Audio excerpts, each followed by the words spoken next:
Puji Tuhan, selamat pagi Bapak Ibu sekalian.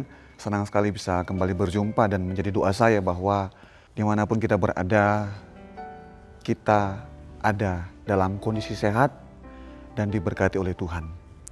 Firman Allah di dalam kitab Yesaya pasal 43 ayat 18-21 tentang masih ada Allah yang menyediakan jalan. Masih ada Allah yang menyediakan jalan. Firman-Nya, jangan ingat-ingat hal-hal yang dahulu dan janganlah perhatikan hal-hal yang dari zaman purbakala. Lihat, aku hendak membuat sesuatu yang baru yang sekarang sudah tumbuh. Belumkah kamu mengetahuinya? Ya, aku hendak membuat jalan di padang gurun dan sungai-sungai di padang belantara.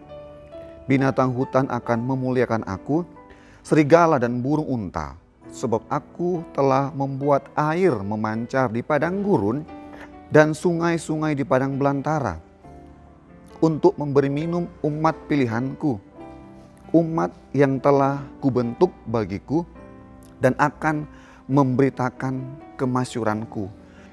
Di sini Tuhan Allah mengatakan kepada bangsa pilihannya, jangan tinggal pada masa lalumu. Jangan dibentuk oleh masa lalumu. Kapan firman ini disampaikan? Jadi pada waktu bangsa Israel sedang ada dalam penawanan. Mereka ada di negeri asing. Ya, Tuhan berjanji, Allah berjanji akan menyediakan jalan bagi hidup mereka. Jadi pada waktu mereka mengalami masa-masa sukar. Ketika itu mereka mengalami masa-masa sukar. Masa-masa dalam kelemahan mereka alami. Kemudian masa-masa tergelap di waktu itu mereka alami. Firman Tuhan lewat Nabi Yesaya berkata kepada umat Tuhan, jangan tinggal pada masa lalumu, sebab Allah sesungguhnya menyediakan jalan bagi kehidupan mereka. Tujuan firman Allah disampaikan adalah untuk menerangi perjalanan kehidupan umat Israel pada waktu itu. Kalau kita melihat di hari-hari ini pun sepertinya kegelapan menutupi semua pikiran kita, semua perasaan kita. Di mana-mana kita mendengar kabar ini, kabar itu, di sana kita mendengar ini, di sini kita mendengar ini. Saya mengajak kita kembali kepada firman Allah. Tuhan menyediakan jalan untuk kita. Tuhan memberikan sesuatu yang terbaik untuk kita.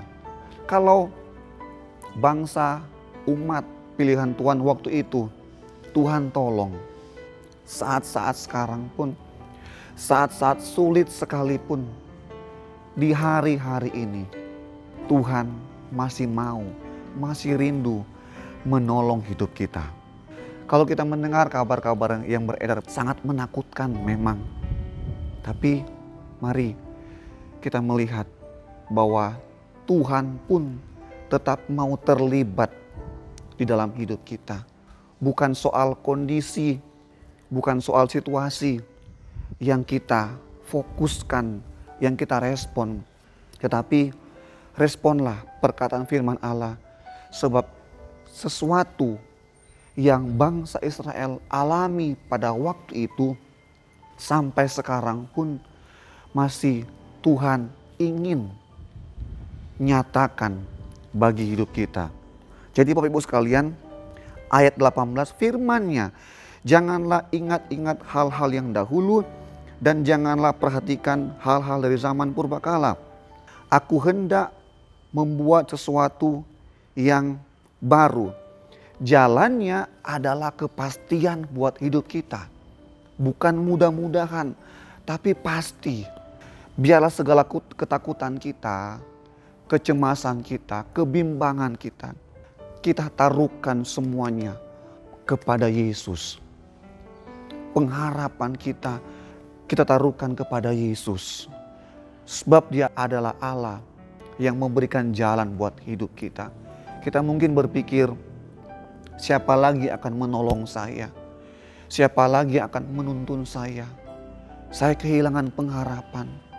Tetapi firman Allah jelas memberitahukan kepada kita pada pagi hari ini bahwa Allah sumber damai sejahtera tidak pernah kehabisan cara untuk menolong kita. Musa ketika diperhadapkan dengan laut Kolsom, laut yang bergelora, dia tidak fokus kepada yang mengejar mereka, tetapi dia hanya fokus kepada Sang Pemilik kehidupan, Allah Israel. Dia fokus kepada Allahnya yang membawanya keluar, berarti Allah juga yang sama bertanggung jawab. Alkitab mencatat laut terbelah dua. Saya percaya umat Tuhan pada waktu itu tercengang, heran.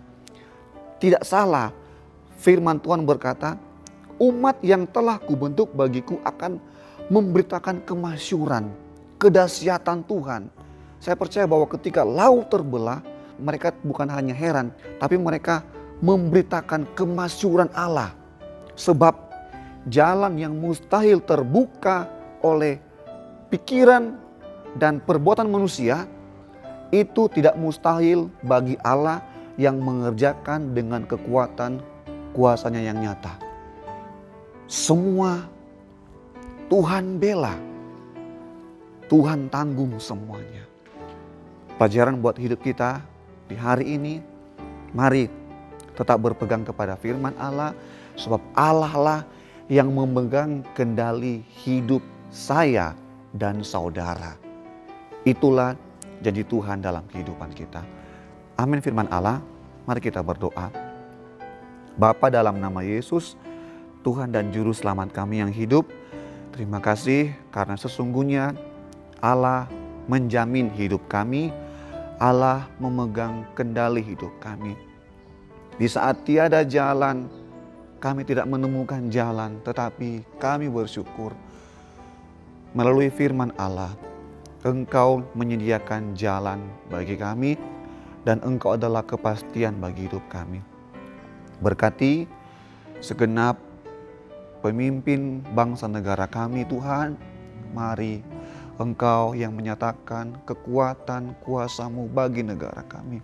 Pulihkan negara kami Tuhan, baik perekonomian maupun di bidang kesehatan, segala bidang-bidang yang ada Tuhan, Tuhan pulihkan semuanya. Dan biarlah Engkau tetap menurunkan, mencurahkan damai sejahtera Tuhan bagi negara kami. Semua kami Tuhan dipuaskan oleh damai sejahtera-Mu. Terima kasih, berkati Bapak Presiden, Bapak Wakil, seluruh jajaran menteri, kabinet yang terus bekerja untuk boleh memerangi COVID-19 ini. Biarlah kami semua diberikan kesehatan, seluruh rakyat Indonesia dipulihkan oleh Tuhan. Terima kasih Bapa di sorga, seluruh gereja Tuhan juga semakin kuat, semakin bersatu, semakin kokoh dalam doa, agar supaya lewat doa-doa semuanya ini boleh menghasilkan perbuatan-perbuatan Tuhan yang dahsyat dan ajaib bagi setiap negara kami. Terima kasih Bapa di sorga, kami bersyukur. Kami terima firman Allah dengan iman dan dengan pengucapan syukur kami ikhlaskan doa kami dalam nama Tuhan Yesus Kristus. Haleluya. Amin.